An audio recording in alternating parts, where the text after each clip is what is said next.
Deixe seu caderno aí aberto. Quem fez, corrija. E quem não fez, aproveita já ir para ir fazendo. Na questão número 1, era só para você completar as frases ali, né? Baseado no capítulo 7.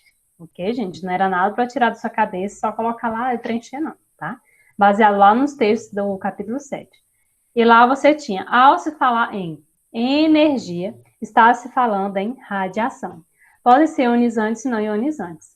A radiação ionizante é aquela que possui energia suficiente para ionizar átomos e moléculas. O que seria esse ionizar átomos e moléculas? É o que a gente já viu quando a gente viu sobre as partículas que o átomo possui, né? O átomo, quando ele ganha ou perde elétrons, ele deixa de ser neutro. Por quê? Porque nesse momento ele vai passar a ter uma quantidade diferente de elétrons do que ele tinha anteriormente. Então ele vai passar de átomo neutro para ser um íon. Íon nada mais é do que um átomo que ganhou ou perdeu elétrons. Então, radiação ionizante é essa energia que vai fazer com que o átomo possa ali ser ionizado. As radiações não ionizantes.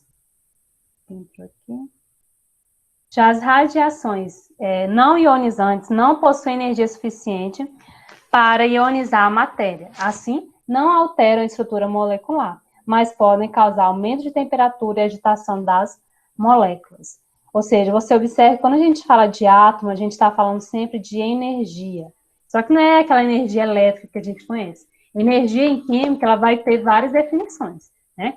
E tem a energia química, vai ter a energia também elétrica, vai ter a energia da luz, e assim vai indo. Vai ter vários tipos de energia.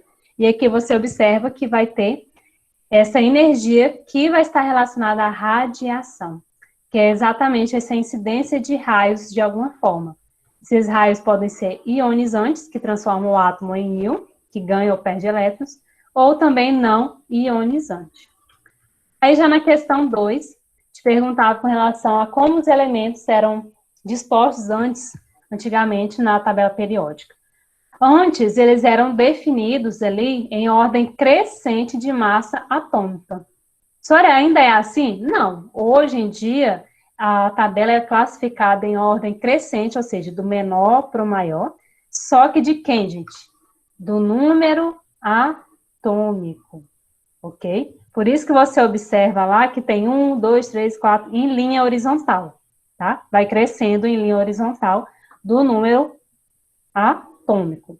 Até porque foi observado depois, né, com vários experimentos, com observações, que o número atômico é o que diferencia um elemento do outro, que nem a gente já viu nas outras aulas, é que nem um time de futebol. O que a gente nota que diferencia quando a gente está assistindo um jogo, né, basicamente, nós notamos ali a camiseta, o uniforme, né, que vai diferenciar um jogador, um time, melhor dizendo, juro que eu não entendo nada de jogo, né, só entendo isso.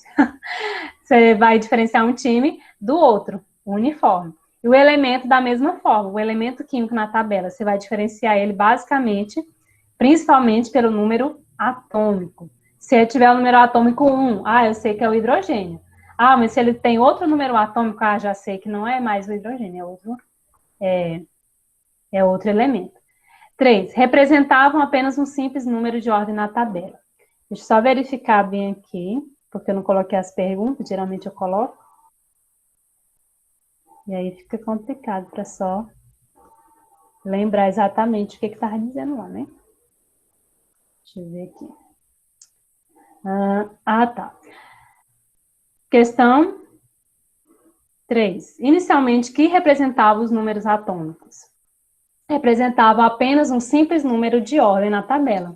Então, os cientistas ainda não se atentavam naquela época, inicialmente, que o número atômico tinha grande função e importância para representar um elemento, para indicar um elemento na tabela. Então, por isso que eles classificavam a tabela periódica, tá, gente? De acordo com a massa atômica e não pelo número atômico.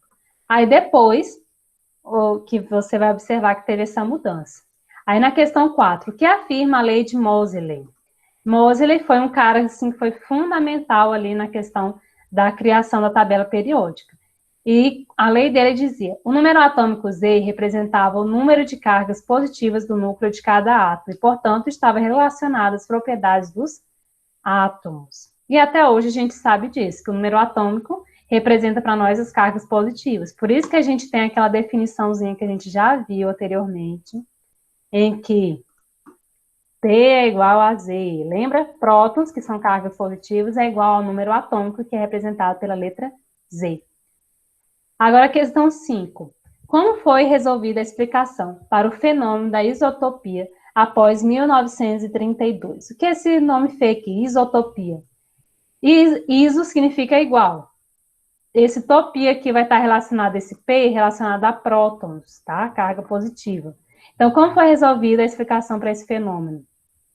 Foi resolvida quando, novamente, Chadwick, que foi um importante cientista também, solucionou a questão, descobrindo uma nova partícula nuclear, obtida como consequência do bombardeamento de berílio com partículas alfa, ou seja, ele foi bombardeando o elemento berílio com algumas partículas alfa que eram relacionadas à radiação ali, naquela época, que era muito trabalhado com isso, para poder chegar a esse tipo de nova partícula, que era nuclear, ou seja, que se dividia em núcleos. Para quem tem acesso à Netflix, pode depois assistir o filme, que está super em alta lá, né?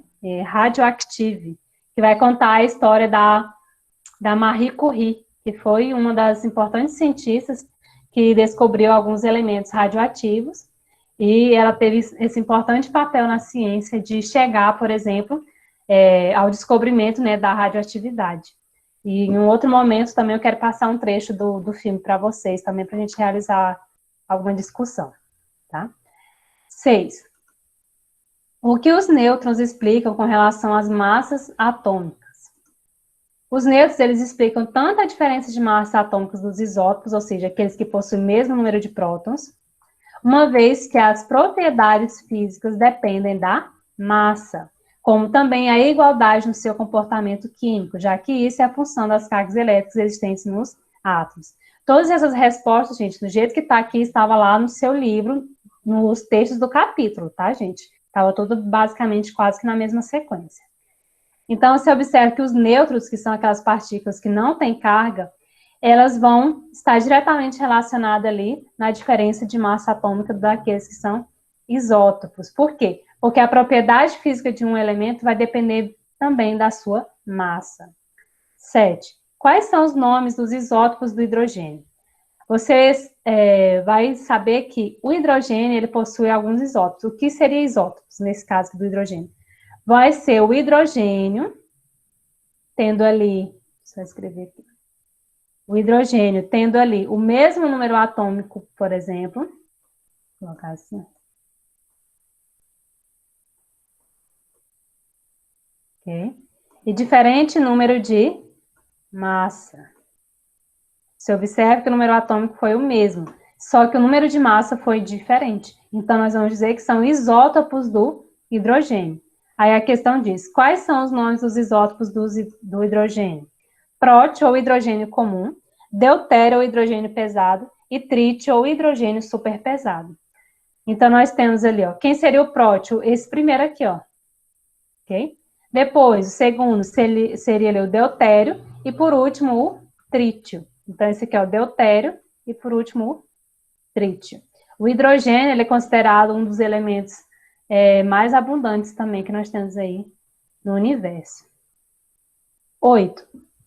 O que vai dizer? Como é a estrutura do modelo atômico básico? O que vai acontecer? No modelo atômico básico, a gente sabe que vai ter quem, gente, como carinha ali principal? O núcleo.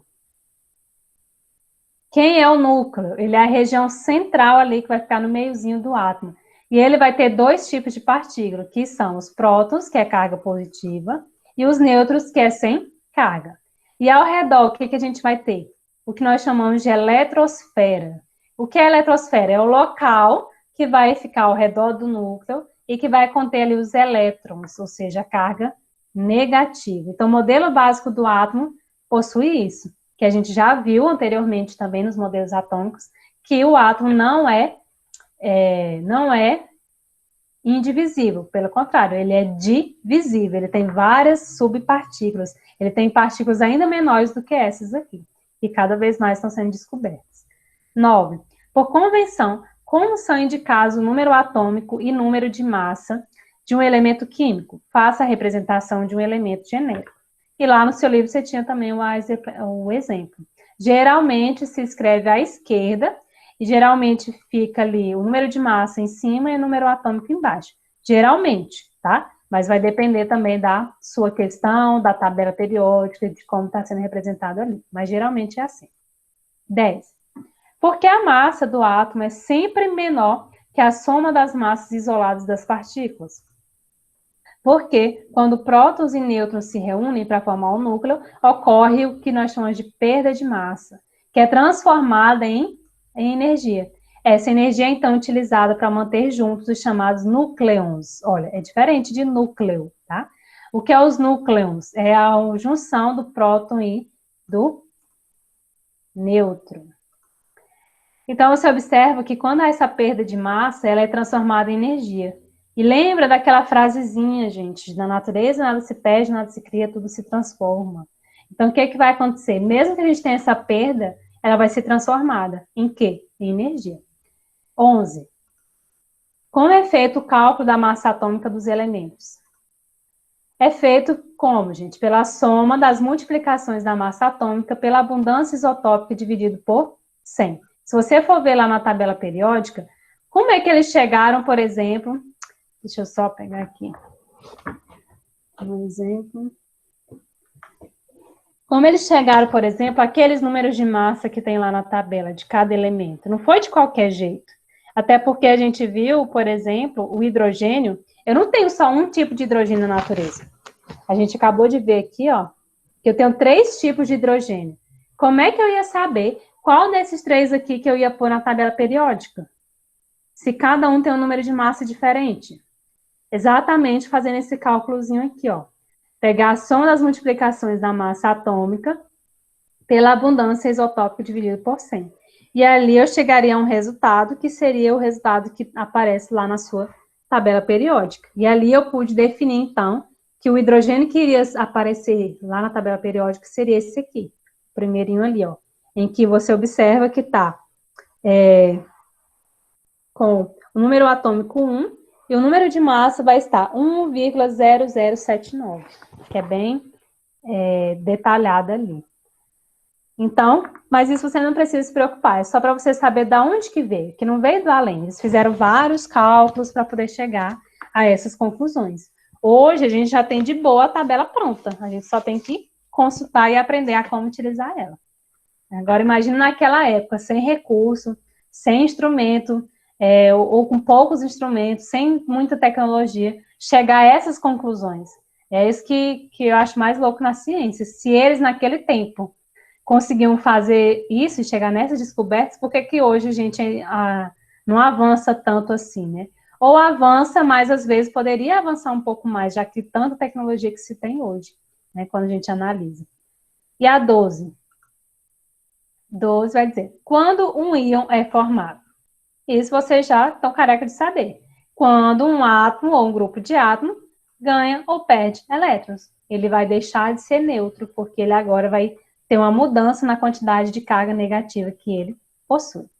Agora, a última era só para você definir o que é cada um desses carinhas. O número atômico, você já viu que T é igual a Z, ou seja, o número atômico nada mais é do que o número de carga positiva que eu tenho ali na reação, ó, no átomo, ok?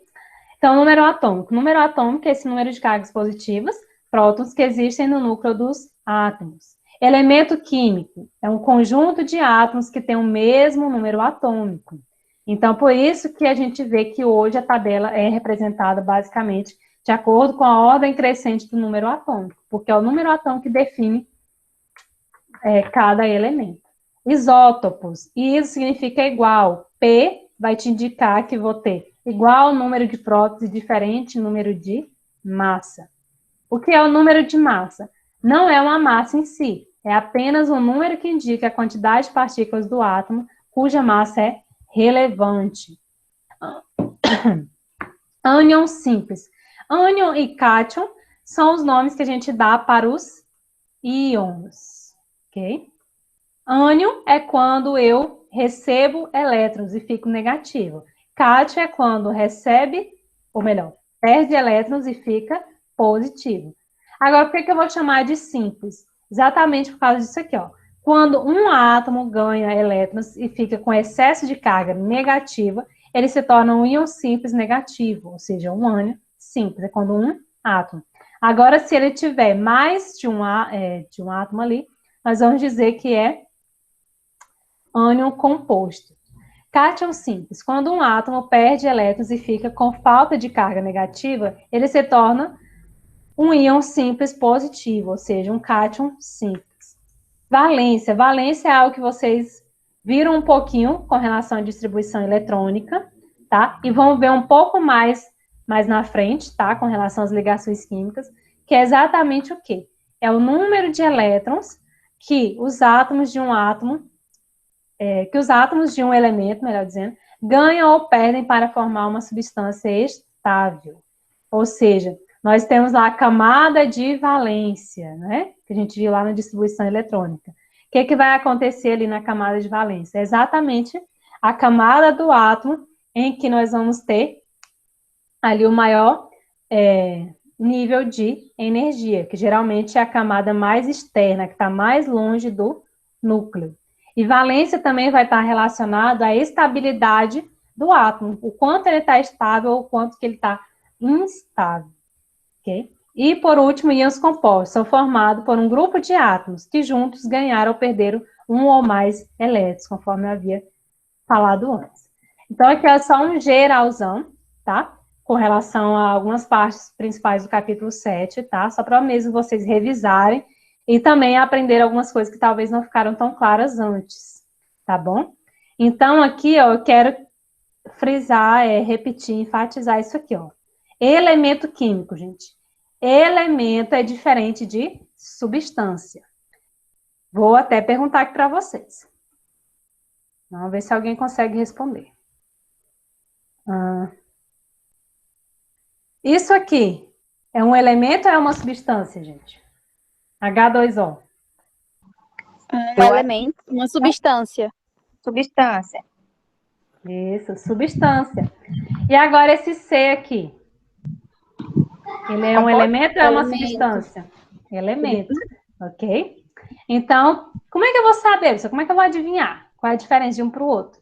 O seguinte, gente, elemento, quando ele está sendo representado, geralmente ele é representado sem número nenhum, ok? Já a substância geralmente tem algum número ali envolvido, tá? Agora, um cuidado. E se eu tiver H2? Isso é um elemento ou é uma substância? Substância, não? É um elemento com 2 átomos de um elemento?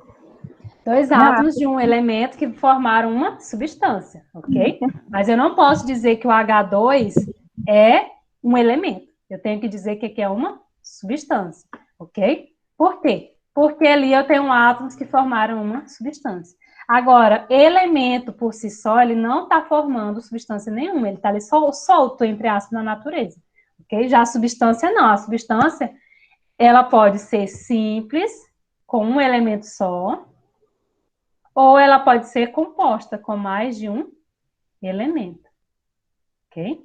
Já o elemento é só a letra dele ali. Ah, professora, mas e agora se eu tiver Cl? Isso aqui é uma substância? Não, não é a substância, é só o símbolo do cloro. Agora, se eu tiver Cl2, aqui sim eu tenho a substância, que é o cloro. Então, cuidado. Por que eu estou trazendo isso aqui para vocês? Porque o trabalho de vocês vai ser pesquisar um elemento. Diga. Então, quando vim só as letras sozinha, são elementos. Quando vim acompanhado de números, são substâncias. Isso, na maioria, 99% das vezes, sim. Ok? Ok. O que vai acontecer, tá? Lá no trabalho de vocês, que eu vou... Deixa eu encontrar aqui para